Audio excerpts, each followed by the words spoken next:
Anchor Anushree ಅವರ ಮದುವೆ set ಆಗಿದೆ ಅನ್ನುವಂಥ ಸುದ್ದಿ ಕಳೆದ ತಿಂಗಳು ಸಿಕ್ಕಾಬಟ್ಟೆ ಸದ್ದು ಮಾಡಿತ್ತು.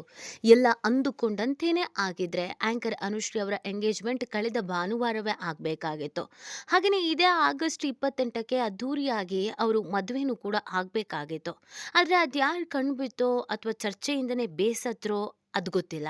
ಇದಕ್ಕಿದ್ದ ಹಾಗೇನೆ ಆಗಸ್ಟ್ 28ಕ್ಕೆ ನಡಿಬೇಕಾಗಿದ್ದಂಥ ಮದುವೆ ಕ್ಯಾನ್ಸಲ್ ಆಗಿದೆ ಅನ್ನುವಂಥ ಸುದ್ದಿ ಇದೀಗ ಅವರ ಅಭಿಮಾನಿಗಳಿಗೆ ಆಘಾತ ತರಿಸಿದೆ.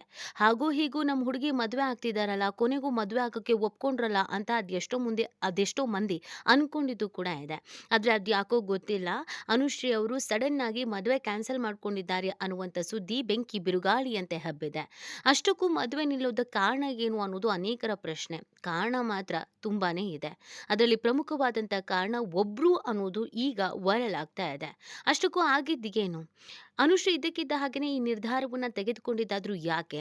ಈಗ ಆ ಹುಡುಗನ ಕಥೆಗೇನು? ಇದೆಲ್ಲವನ್ನ ಈ ವಿಡಿಯೋದಲ್ಲಿ ಹೇಳ್ತಾ ಹೋಗ್ತೀವಿ. ಆದರೆ ಇಲ್ಲಿವರೆಗೂ ನಿಮ್ಮ ಮೆಗಾ ಸುದ್ದಿಯನ್ನ ಸಬ್ಸ್ಕ್ರೈಬ್ ಮಾಡಿಲ್ಲ ಅಂದ್ರೆ ಈಗಲೇ ಸಬ್ಸ್ಕ್ರೈಬ್ ಮಾಡಿ. ಹೆಚ್ಚಿನ ಮಾಹಿತಿಗಾಗಿ ಬೆಲ್ ಐಕಾನ್ ಪ್ರೆಸ್ ಮಾಡೋದನ್ನ ಮರಿಬೇಡಿ. ಎಸ್, ಆಂಕರ್ ಅನುಶ್ರೀ ಅವರ ಮದುವೆ ರೋಷನ್ ಅನ್ನುವ ಹುಡುಗನ ಜೊತೆಗೆ ಸೆಟ್ ಆಗಿತ್ತು ಅನ್ನುವಂಥ ಸುದ್ದಿ ಸಾಕಷ್ಟು ವೈರಲ್ ಆಗಿತ್ತು. ಅವರಿಬ್ರು ಒಂದು ಹೋಟೆಲ್ನ ಉದ್ಘಾಟನಾ ಕಾರ್ಯಕ್ರಮದಲ್ಲಿ ಕಾಣಿಸ್ಕೊಂಡಿದ್ದು, ಅದು ಅನುಶ್ರೀ ಅವರು ತಮ್ಮ ತಮ್ಮನಿಗೆ ಆಗಿ ಇನ್ವೆಸ್ಟ್ ಮಾಡಿದಂಥ ಹೋಟೆಲ್ನ ಉದ್ಘಾಟನಾ ಕಾರ್ಯಕ್ರಮದಲ್ಲಿ ಕಾಣಿಸ್ಕೊಂಡಿದ್ದು ಸಾಕಷ್ಟು ಫೋಟೋಗಳು ವಿಡಿಯೋಸ್ಗಳು ವೈರಲ್ ಆಗಿತ್ತು. ಇವರೇ ಆಂಕರ್ ಅನುಶ್ರೀ ಅವರ ಗಂಡ ಅನ್ನುವಂಥ ಸುದ್ದಿ ಕೂಡ ಸುದ್ದಿಯಾಗಿ ಸದ್ದು ಮಾಡಿದ್ದು. ಇನ್ನು ಇವರಿಬ್ರು ಅಲ್ಲಲ್ಲಿ ಇಲ್ಲಿ ಕಾಣಿಸ್ಕೊಂಡಂತ ಒಂದಷ್ಟು ಫೋಟೋಸ್ಗಳನ್ನ ಹೇಗೋ ಹೆಕ್ಕಿ ತೆಗೆಯಲಾಗಿತ್ತು. ಇದೀಗ ಆಂಕರ್ ಅನುಶ್ರೀ ಅವರ ಮದುವೆ ಇನ್ನೇನು ಸೆಟ್ ಆಗುತ್ತೆ ಅನ್ಕೊಳ್ತಾ ಇರಬೇಕಾದ್ರೆ ಮದುವೆ ಕ್ಯಾನ್ಸಲ್ಲೇ ಆಗೋಯ್ತು ಅನ್ನುವಂಥ ಸುದ್ದಿ ನಿಜವಾಗ್ಲೂ ಬೇಸರ ತರಿಸಿದೆ. ಹೌದು, ಅನುಶ್ರೀ ಅವರ ಮದುವೆ ಸೆಟ್ ಆಗಿದೆ ಅಂತ ಅಂದಾಗ ಎಲ್ಲರೂ ಹುಡುಗ ಯಾರು ಅಂತ ಹುಡುಕೋಕ್ ಶುರು ಮಾಡಿದ್ರು. ಹಾಗೂ ಹೀಗೂ ರೋಷನ್ ಅನ್ನೋದು ಗೊತ್ತಾಯ್ತು, ಫೋಟೋಸ್ಗಳು ಕೂಡ ವೈರಲ್ ಆದವು. ಆದರೆ ಅದಾದ್ಮೇಲೆ ಬಂದಂತ ಒಂದು ಸುದ್ದಿ ತಲ್ಲಣಕ್ಕೆ ಕಾರಣವಾಗಿತ್ತು. ತುಂಬಾ ಜನ ಆಂಕರ್ ಅನುಶ್ರೀ ಅವ್ರನ್ನ ಬೈದು ಉಪ್ಪಿನಕಾಯಿ ಹಾಕಿದ್ರು. ಯಾಕಂದ್ರೆ ಹುಡುಗ ಮುಸ್ಲಿಂ ಸಮುದಾಯದ ಹುಡುಗ ಅಂತ ವಿಚಾರ ಗೊತ್ತಾಗ್ತಾ ಇದ್ದ ಹಾಗೇನೆ ನಿನಗೆ ಬೇರೆ ಹುಡುಗರೇ ಸಿಗ್ಲಿಲ್ವಾ? ಹಿಂದೂ ಧರ್ಮದಲ್ಲಿ ಹುಡುಗರೇ ಇರ್ಲಿಲ್ವಾ? ಇಷ್ಟು ವರ್ಷ ಕಾದು ಹೋಗಿ ಹೋಗಿ ಆ ವ್ಯಕ್ತಿಯನ್ನ ಮದುವೆ ಆಗ್ಬೇಕಾಗತ್ತಾ? ಮುಸ್ಲಿಂ ಧರ್ಮದವರನ್ನ ಮದುವೆ ಆದವರು ಇವತ್ತು ಯಾವ ಪರಿಸ್ಥಿತಿಯನ್ನ ಅನುಭವಿಸ್ತಾ ಇದ್ದಾರೆ ಅಂತ ಗೊತ್ತಿಲ್ವಾ? ಧರ್ಮ ಬಿಟ್ಟು ಹೋಗೋದ್ಕಿಂತ ಮುಂಚಿತವಾಗಿ ಈ ತರದ ಮದುವೆ ಬೇಕಾ ಅಂತ ಯೋಚನೆ ಮಾಡ್ಬೇಕಾಗಿತ್ತಲ್ವಾ? ಈ ಕಾರಣಕ್ಕಾಗಿ ನೀನು ಇಷ್ಟು ವರ್ಷ ಮದುವೆ ಆಗದೆ ಸುಮ್ಮನೆ ಇದ್ಯಾ ಅಂತ ಬಾಯಿಗೆ ಬಂದಂಗೆ ಬೈದಿದ್ರು. ಅದೆಷ್ಟರ ಮಟ್ಟಿಗೆ ಟ್ರೋಲ್ ಆಗಿತ್ತು ಅಂತಂದ್ರೆ ಅನುಶ್ರೀಗೆ ಆ ಟ್ರೋಲ್ಗಳು ರೀಚು ಆಗಿದ್ವು.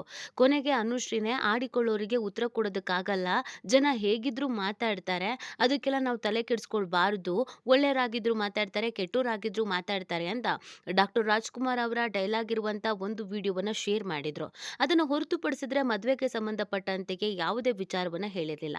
ಅಂದ್ರೆ ಅನುಶ್ರೀ ಅವರಿಗೆ ಸಾಕಷ್ಟು ಬೇಸರ ಆಗಿತ್ತಂತೆ.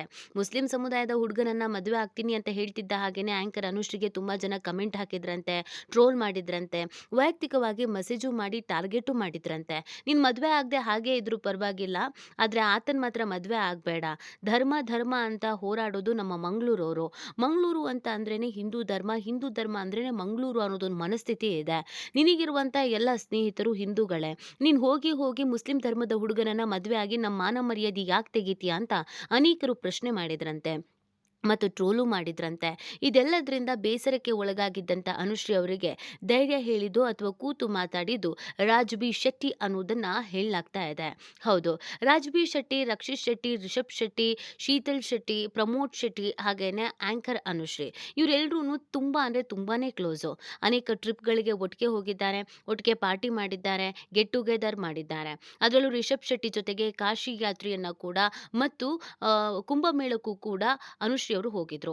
ಆಗ ರಾಜ್ಬಿ ಶೆಟ್ಟಿ ಮತ್ತು ಅನುಶ್ರೀ ಅವರು ಮದುವೆ ಆಗ್ತಾರೆ ಅನ್ನುವಂಥ ಸುದ್ದಿ ಕೂಡ ವೈರಲ್ ಆಗಿತ್ತು. ಆದರೆ ರಾಜ್ಬಿ ಶೆಟ್ಟಿ ಅವರು ಅನುಶ್ರೀಗೆ ಹೇಳಿದ್ದು ಒಂದೇ ಮಾತಂತೆ, ನೋಡು ನಾವೆಲ್ಲರೂ ಕೂಡ ಉತ್ತಮವಾದಂಥ ಸ್ನೇಹಿತರು, ನಮಗೆ ನಮ್ಮದೇ ಆದಂಥ ಒಂದು ಚೌಕಟ್ಟು ಇದೆ. ಹಿಂದೂ ಧರ್ಮದಲ್ಲಿ ಹುಟ್ಟಿರುವಂಥ ನಾವು, ಮಂಗಳೂರಿನವರಾದ ನಾವು ಆ ಧರ್ಮಕ್ಕೆ ಹೆಸರನ್ನ ತಂದು ಕೊಡೋದ್ರ ಜೊತೆಗೆ ಆ ಧರ್ಮಕ್ಕಾಗಿ ನಾವು ಇಲ್ಲಿವರೆಗೂ ಕೆಲಸವನ್ನ ಮಾಡ್ಕೊಂಡು ಬಂದಿದ್ದೀವಿ. ರಿಷಬ್ ಶೆಟ್ಟಿ ಕಾಂತಾರ ಅನ್ನುವಂಥ ಸೂಪರ್ ಡೂಪರ್ ಹಿಟ್ ಆಗಿದ್ದಂಥ ಸಿನಿಮಾ ದೇವರಿಗೆ ಸಂಬಂಧಪಟ್ಟಂತ ಸಿನಿಮಾ. ಹಿಂದೂ ಧರ್ಮದ ಬಗ್ಗೆ ಮಾತಾಡಿ ನಾವು ಸಾಕಷ್ಟು ಬಾರಿ ಕೆಂಗಣ್ಣಿಗೂ ಗುರಿಯಾಗಿದ್ದೇವೆ. ನನ್ನ ಜೊತೆಗೆ ಅಥವಾ ನಮ್ಮ ಜೊತೆಗೆ ಇರುವ ನೀವು ಕೂಡ ಅದರ ಬಗ್ಗೆ ಯೋಚಿಸಿ. ಮದುವೆ ಅನ್ನೋದು ವೈಯಕ್ತಿಕ ವಿಚಾರ, ಆದರೆ ಅದು ನಿಮಗೆ ಬಿಟ್ಟಿದ್ದು.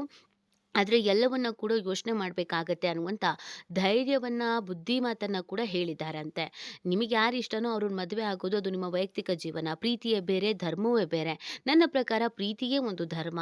ಆದ್ರೆ ನಮ್ಮನ್ನ ಬೇರೆ ರೀತಿಯಲ್ಲೇ ಜನ ನೋಡ್ತಾರೆ. ನಾವು ಸೆಲೆಬ್ರಿಟಿಗಳು ಆಗಿರುವಂತ ಕಾರಣಕ್ಕಾಗಿ ನಮ್ಮ ಪ್ರತಿ ಹೆಜ್ಜೆಯೂ ಕೂಡ ಎಲ್ರಿಗೂ ಗೊತ್ತಾಗತ್ತೆ. ಹೀಗಿರ್ಬೇಕಾದ್ರೆ ಇಷ್ಟು ವರ್ಷ ಸಂಪಾದಿಸಿರುವ ನಿನ್ನ ಹೆಸರು ನೀರಿನಲ್ಲಿ ಹೋಮ ಆಗುವುದು ನಮಗೂ ಕೂಡ ಇಷ್ಟ ಇಲ್ಲ. ನೀನು ಏನೇ ನಿರ್ಧಾರವನ್ನ ತೆಗೆದುಕೊಂಡ್ರು ಅದು ನಿನ್ನ ವೈಯಕ್ತಿಕ ನಿರ್ಧಾರ ಮತ್ತು ಆ ನಿರ್ಧಾರಕ್ಕೆ ನಾವು ಗೌರವಿಸ್ತೇವೆ. ಆದ್ರೆ ಆ ನಿರ್ಧಾರ ಗಟ್ಟಿಯಾಗಿರ್ಲಿ. ಯಾರೇ ಏನ್ ಹೇಳಿದ್ರೂನು ತಲೆ ಕೆಡಿಸ್ಕೊಳ್ಬಾರ್ದು. ಅಥವಾ ಯಾರೇ ಏನ್ ಹೇಳಿದ್ರೂನು ಕೂಡ ಅದಕ್ಕೆ ಉತ್ತರನೂ ಕೊಡಬಾರ್ದು. ನಿನಗೇನ್ ಸರಿ ಅನ್ಸುತ್ತೆ, ನಿನ್ನ ಮನಸ್ಸಿಗೆ ಯಾವ್ದು ಸರಿ ಅನ್ಸುತ್ತೆ ಅದನ್ನ ನೀನು ಮಾಡು ಅಂತ ಹೇಳಿದ್ರಂತೆ. ಮದುವೆ ಮಾಡ್ಕೋ, ಮದುವೆ ಮಾಡ್ಕೋಬೇಡ ಇದ್ಯಾವುದನ್ನು ಹೇಳ್ದೇನೆ ಕೇವಲ ಕಿವಿ ಮಾತನ್ನ ಮಾತ್ರ ರಾಜ್ ಬಿ ಶೆಟ್ಟಿ ಅವರು ಹೇಳಿದ್ದಾರೆ ಅಂತ ಹೇಳಲಾಗ್ತಾ ಇದೆ. So from so cinema hit ಆದಂತ ಬೆನ್ನಲ್ಲೇ ಒಂದು ಗ್ರ್ಯಾಂಡ್ ಸೆಲೆಬ್ರೇಷನ್ ಅನ್ನ ಅನುಶ್ರೀ ಅವರ ನಿವಾಸದಲ್ಲೇ ಮಾಡಲಾಗಿತ್ತು. ಆ ಸಂದರ್ಭದಲ್ಲಿ ಅನುಶ್ರೀ ಮದುವೆಯ ವಿಚಾರವೂ ಕೂಡ ಚರ್ಚೆಯಾಗಿ ಇದೆಲ್ಲವನ್ನ ಅವರಲ್ಲಿ ಚರ್ಚಿಸಿದ್ದಾರೆ. ಸೊ ಈ ಸಂದರ್ಭದಲ್ಲಿ ಅನುಶ್ರೀ ಅವರಿಗೆ ಈ ಥರ ಎಲ್ಲದರಿಂದಲೂ ಟ್ರೋಲ್ ಆಗೋದಕ್ಕಿಂತ ಹೆಚ್ಚಾಗಿ ನಾನು ಅಂತರವನ್ನ ಕಾಪಾಡ್ಕೊಳ್ಳೋದು ತುಂಬಾನೇ ಒಳ್ಳೆಯದು. ಮದುವೆ ಆಗದೆ ಹಾಗೆ ಉಳಿಯೋದೇ ತುಂಬಾನೇ ಒಳ್ಳೆಯದು. ಅಥವಾ ಆದ್ರೂ ಕೂಡ ಈ ಟ್ರೋಲ್‌ಗಳಿಗೆ ತಲೆ ಕೆಡಿಸ್ಕೊಳ್ದೆ ಒಮ್ಮೆಲೆ ಮದುವೆ ಆಗೋದು ಸೂಕ್ತ ಅಂತ ನಿರ್ಧಾರಕ್ಕೆ ಬಂದಿದ್ದಾರಂತೆ. ಆ ಕಾರಣಕ್ಕಾಗಿ ಮದುವೆ ಬಗ್ಗೆ ಎಲ್ಲೂ ಮಾತಾಡ್ತಾ ಇಲ್ವಂತೆ. ಆದ್ರೆ ಕ್ಯಾನ್ಸಲ್ಲೇ ಆಗಿದ್ಯೋ ಅಥವಾ ಮುಂದಕ್ಕೆ ಹಾಕಿದ್ದಾರೋ ಯಾರಿಗೂ ಗೊತ್ತಿಲ್ದೇನೆ ಮದುವೆ ಆಗ್ತಾರೋ ಗೊತ್ತಿಲ್ಲ. ಆದ್ರೆ ಈ ಥರದೊಂದು ಸುದ್ದಿ ಸೋಷಿಯಲ್ ಮೀಡಿಯಾದಲ್ಲಿ ಸಿಕ್ಕಾಪಟ್ಟೆ ವೈರಲ್ ಅಂತೂ ಆಗ್ತಾ ಇದೆ.